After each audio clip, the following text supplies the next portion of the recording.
Hello mga kasimanwa, halin sa poultry project hasta sa backyard piggery, siya kita sa San Remeo para bisitahin ang sang successful OFW Association kaimaw si Jumerin, ang San Remeo OFW Association. Another successful project ang mga OFW dito sa probinsya ka Antique, San Remeo. So, beneficiary na sa dakang TATAP program ng probinsya ka Antique, kagkang uwa. So, una nanda is baboy. This one is their second project, amo ang poultry. And din produkto. Another beneficiary of TATAP programs. So, this is under sa OFW Association ng San Remeo.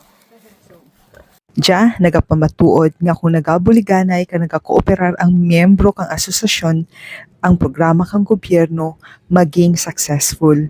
Congratulations, San Remeo OFW Association, for the job well done.